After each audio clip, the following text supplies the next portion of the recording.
Sebagai seorang kepala BGN, sebagai seorang pejabat publik, Anda seharusnya paham, Anda seharusnya mengerti tentang yang namanya skala prioritas. Ketika ada anggapan bahwa anggaran negara ini habis karena program MBG, artinya bahwa ada persoalan-persoalan lain yang harus diprioritaskan. Ada masalah-masalah lain yang jauh lebih penting dari program makan bergizi gratis ini. Dan sebagai seorang pejabat publik, Anda seharusnya bijak dalam menanggapi persoalan tersebut. Karena pada akhirnya percuma. Walaupun program makan bergizi gratis itu enak, tetapi bila pada akhirnya para siswa itu harus mengonsumsi di bawah atap yang bocor, para siswa itu harus mengonsumsi di bawah panas teriknya matahari, karena tidak punya ruangan kelas yang layak, karena atapnya rusak. Dan persoalan-persoalan prioritas seperti ini, itulah yang seharusnya dinomorsatukan. Dan Anda seharusnya tidak boleh mengeluarkan pernyataan seperti itu. Mari kita coba simak terlebih dahulu cuplikan-cuplikan video berikut ini. Anggapan bahwa anggaran negara ini habis karena MBG.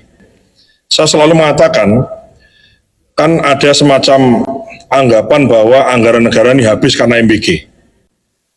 Pada kenyataannya ada MBG yang dulu pupuk tidak cukup, sekarang pupuknya cukup. Bahkan harganya didiskon 20%. Dulu tidak ada namanya revitalisasi irigasi, ini ada revitalisasi irigasi karena saya dari Kementerian Pertanian ya.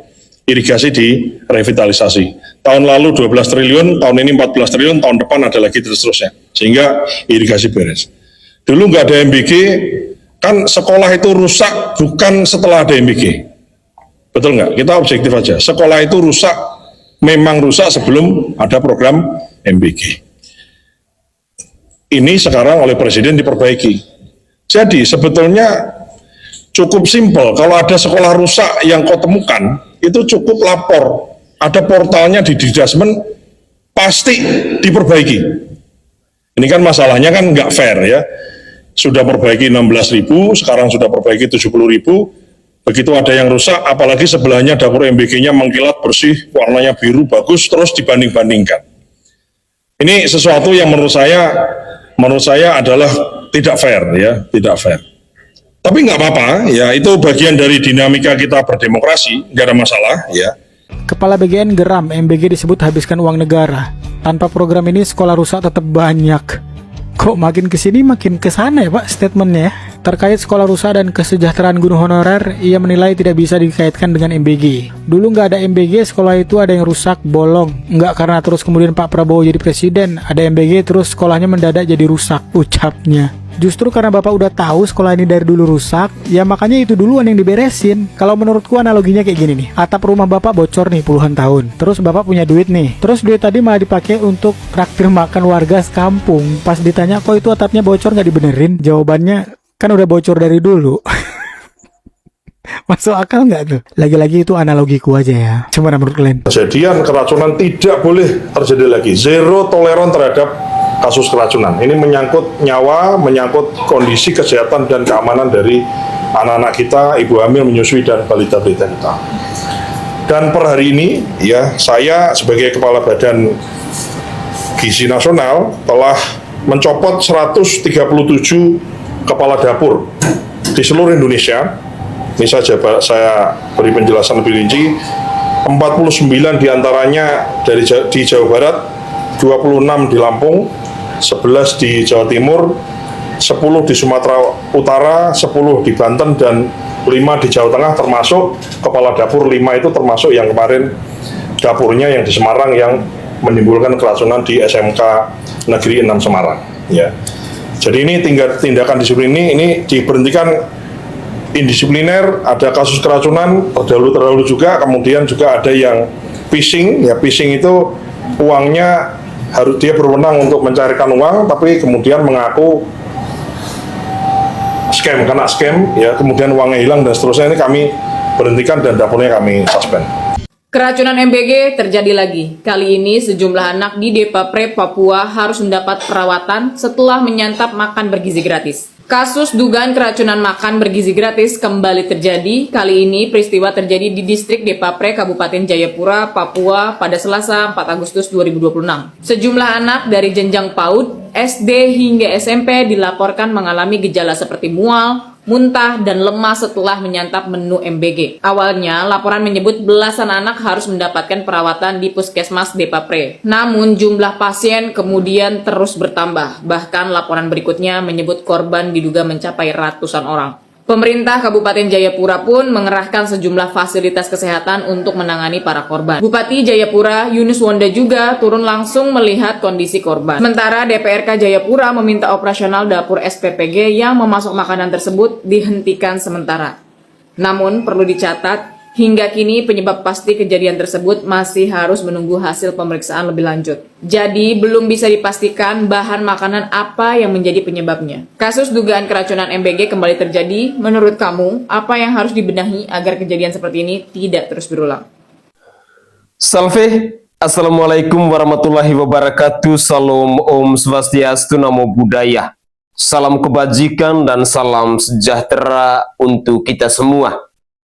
Pemirsa sekalian, pernyataan Kepala Badan Gizi Nasional, Bapak Sudaryono, seperti yang kita simak bersama-sama dalam cuplikan video tadi, yang mengaku geram karena program makan bergizi gratis alias MBG disebut menghabiskan uang negara, seharusnya tidak dijadikan akhir dari perdebatan.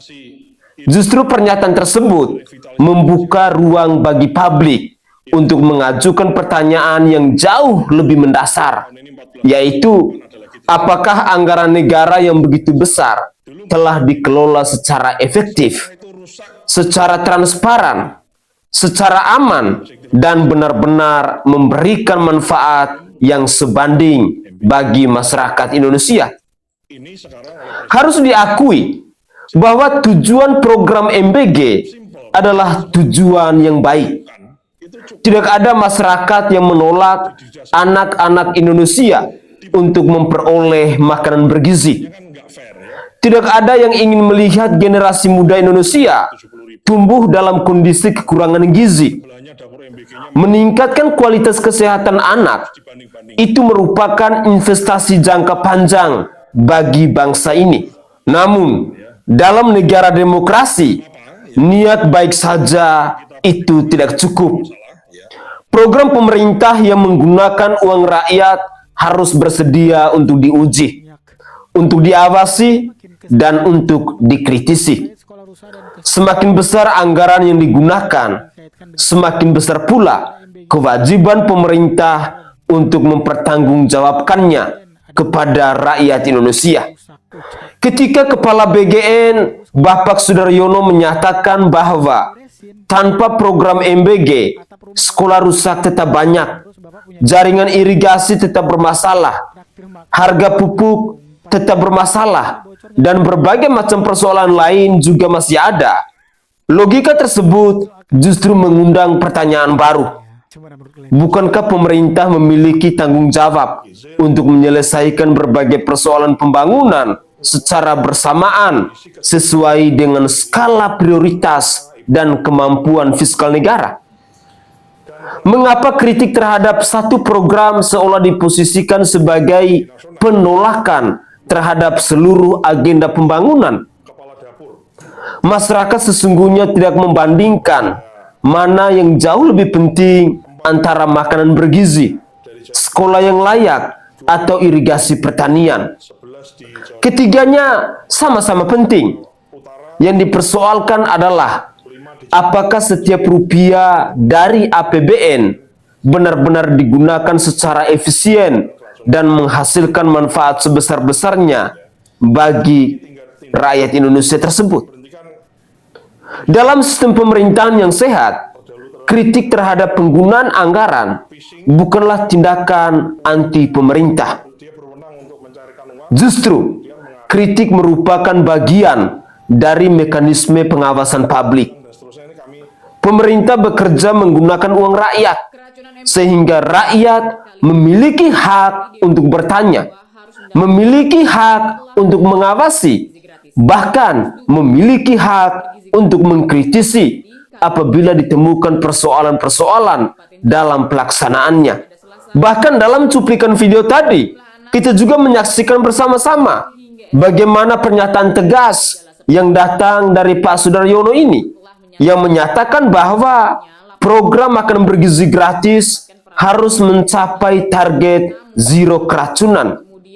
Pernyataan tersebut tentunya patut diapresiasi karena mau menunjukkan bahwa pemerintah memiliki standar keamanan pangan yang tinggi. Akan tetapi, standar tersebut juga berarti setiap dugaan kasus keracunan yang berkaitan dengan pelaksanaan program harus diperlakukan secara serius, diselidiki secara transparan, dan dijadikan sebagai bahan evaluasi. Apabila terjadi laporan dugaan keracunan setelah konsumsi makanan dalam program MBG, pemerintah tidak cukup hanya menyampaikan penyesalan. Pemerintah tidak cukup hanya menyampaikan permohonan maaf dan dievaluasi. Yang jauh lebih penting adalah menjelaskan kepada publik apa kira-kira penyebabnya, mengapa peristiwa ini selalu saja terjadi, bagaimana langkah penanganannya, siapa yang harus bertanggung jawab jika ditemukan kelalaian, dan bagaimana cara untuk mencegah kejadian serupa agar tidak terulang kembali untuk kedepannya. Kepercayaan publik tidak dibangun melalui kemarahan terhadap kritik, melainkan melalui keterbukaan informasi. Masyarakat akan lebih menghargai pemerintah yang mau mengakui kekurangan dan memperbaikinya daripada pemerintah yang terkesan defensif ketika menerima kritik. Perlu dipahami bahwa ukuran keberhasilan sebuah program nasional bukanlah seberapa sering pejabat itu membela di depan publik. Ukuran keberhasilannya adalah hasil nyata yang dapat dirasakan oleh masyarakat. Apakah kualitas makanan sesuai dengan standar gizi? Apakah pendistribusiannya tepat waktu? Apakah proses pengadaannya berlangsung transparan? Apakah pengawasan terhadap penyedia makanan dilakukan secara ketat? Atau apakah setiap kejadian luar biasa langsung ditangani secara profesional? Pertanyaan-pertanyaan tersebut sesungguhnya adalah pertanyaan yang wajar dalam negara demokrasi. Bahkan lebih jauh lagi, pemerintah juga perlu memastikan bahwa mekanisme evaluasi harus berjalan secara independen.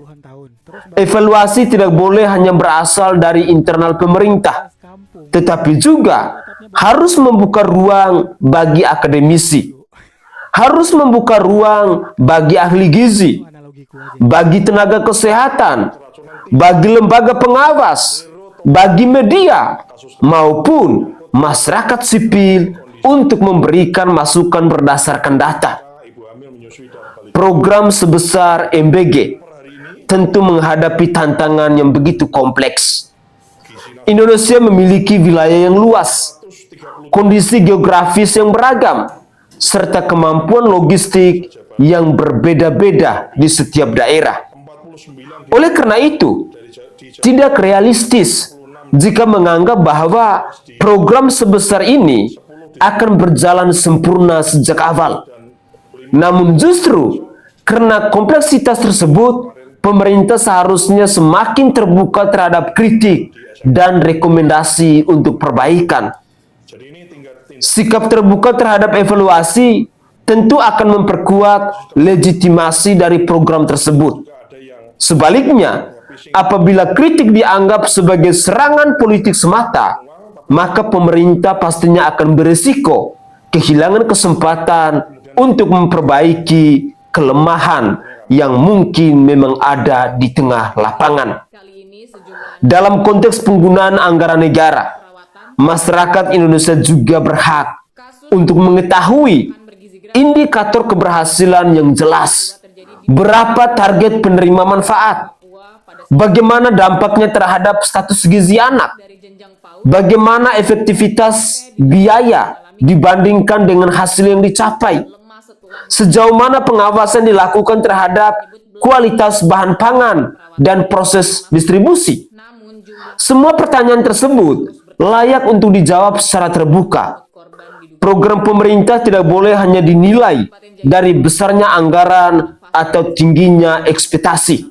Bupati Yang lebih penting adalah kualitas pelaksanaan dan dampaknya bagi masyarakat. Dapur SPPG yang Setiap kebijakan publik harus mampu untuk menunjukkan bahwa manfaat yang dihasilkan sebanding dengan biaya yang dikeluarkan. jadi belum bisa Pada akhirnya, rakyat tidak membutuhkan perdebatan panjang mengenai siapa yang paling benar. dibenahi agar kejadian Yang dibutuhkan adalah pelayanan publik yang semakin baik, penggunaan anggaran yang semakin akuntabel, serta jaminan bahwa setiap program nasional benar-benar dijalankan dengan standar profesional yang tinggi.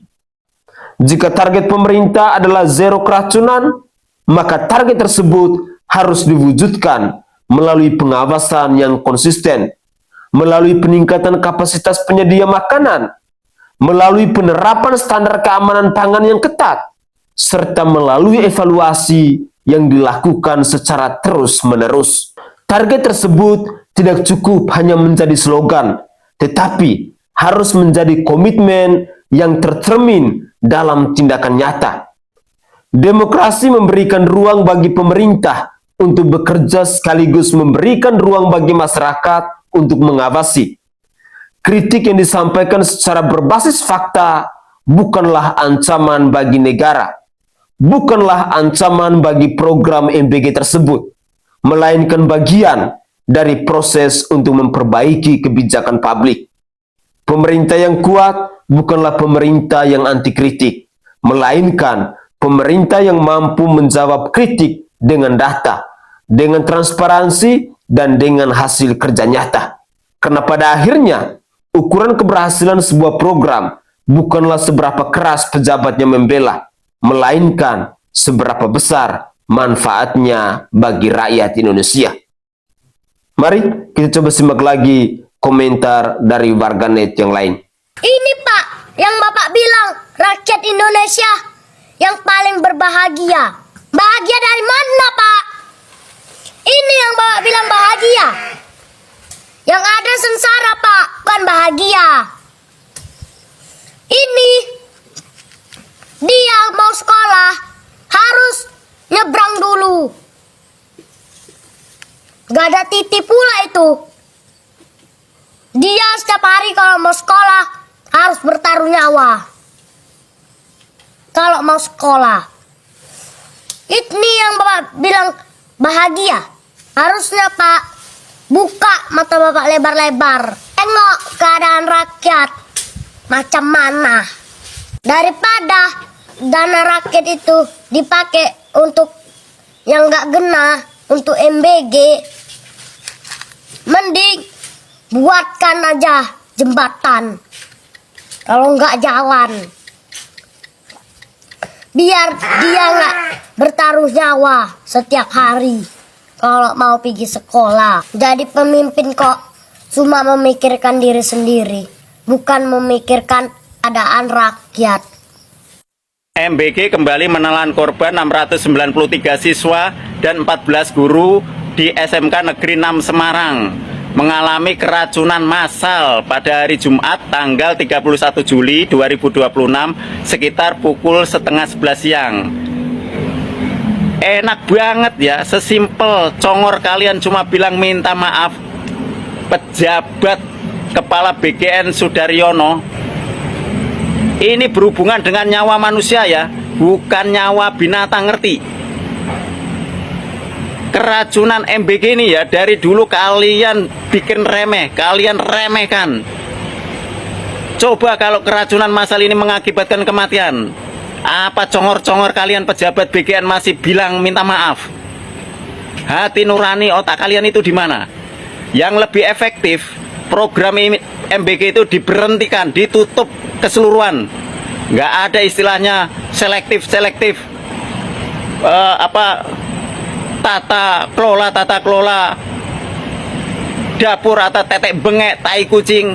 Yang lebih efektif adalah penutupan program MBG daripada menimbulkan keracunan terus menerus. Hanya di zaman Prabowo Subianto, korupsi, kolusi, nepotisme terang-terangan. Perhatikan semua. Terang-terangan, nggak ada lagi segannya ke rakyat. Nggak ada. Di zaman Prabowo inilah terang-terangan rangkap-rangkap jabatan. Terang-terangan teman-teman dekat, teman-teman lama dapat jabatan. Perhatikan, menterinya siapa-siapa saja. Kalau tidak teman lama, orang partai, pengusaha, sponsor.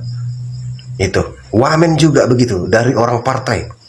Nggak ada ini dari orang-orang yang berpengalaman, yang cerdas, yang punya jiwa nasionalis, nggak ada ini. Ini semua penjilat ini. Semua orang-orang yang di istana itu penjilat semua. Walaupun Prabowo blunder, walaupun Prabowo salah menjumlah, 10 tambah 6 sama dengan 17, tepuk tangan ini semua penjilat-penjilat ini. Di zaman Prabowo terang-terangan semua, nggak ada lagi segannya ke rakyat, nggak ada. Perhatikan, sekarang lagi hangat ini kabar terbaru, ya. Wakil Menteri Pertanian Sudaryo, ya. Dia ini mantan asisten pribadi Prabowo Subianto sekaligus kader Gerindra. Dia rangkap jabatan Wakil Menteri Pertanian sekaligus Komisaris Utama PT Pupuk Indonesia.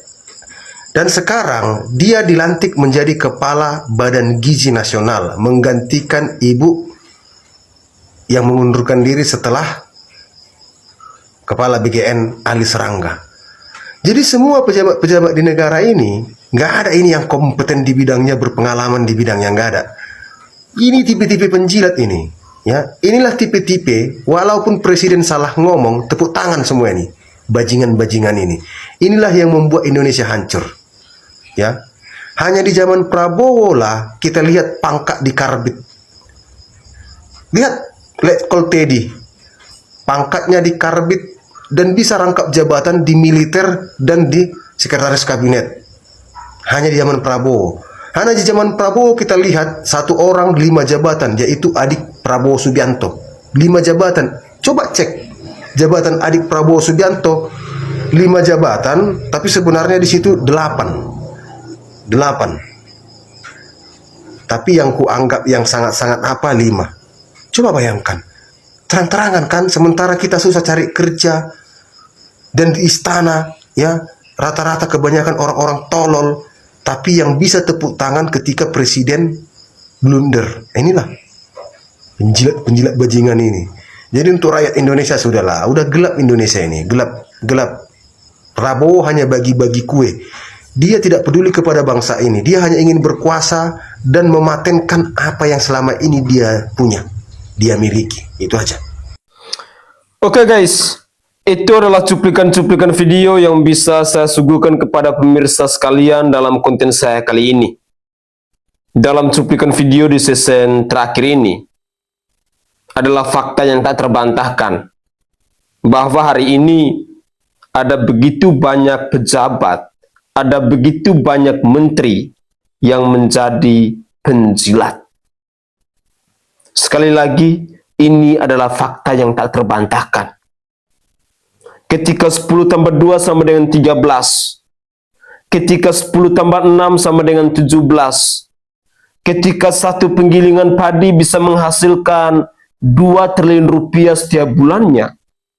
Para penjilat-penjilat ini, mereka pasti akan bertepuk tangan. Mereka pasti akan merasa bangga. Mereka pasti akan merasa bahagia. Tetapi, ketika dikritik, dicaci maki, dikecam oleh rakyat Indonesia, para penjilat-penjilat ini mulai bersuara lantang untuk membela yang salah tadi supaya bisa dibenarkan. Tetapi beginilah fakta yang terjadi di Kabinet Merah Putih hari ini. Selain itu, besar harapan saya, semoga ketika Pak Sudaryono menjadi Kepala Badan Gizi Nasional ini, program-program MBG itu bisa berjalan lebih transparan. Bisa tidak ada lagi keracunan makanan. Bisa tidak ada lagi yang namanya korupsi. Tolong Pak, program sebesar ini yang menghabiskan 1 triliun rupiah setiap harinya, itu menggunakan pajak rakyat. Jangan ada lagi yang namanya korupsi. Kami sebagai rakyat pasti akan lawan. Pada akhirnya, saya Sainai menyampaikan permohonan maaf bila ada tutur kata atau buah bahasa saya yang tidak berkenan di hati para pemirsa sekalian maupun di hati para penjilat Prabowo Subianto.